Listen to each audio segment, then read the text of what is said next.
Variables are a critical aspect when it comes to debugging, especially when you are trying to observe and to analyze the code.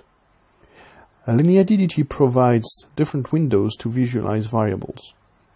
Very quickly, when you step through the code, you can see easily that those variables are updated very efficiently.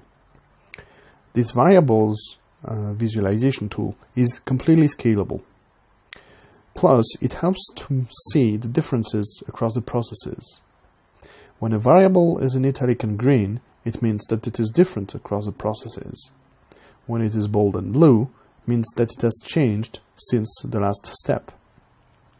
When you click on the small picture next to the variables, you can see the cross-process comparison.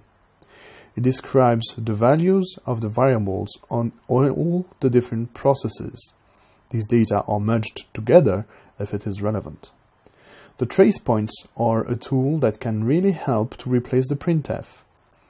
In this example, we have created a trace point on variable x and y on line 108.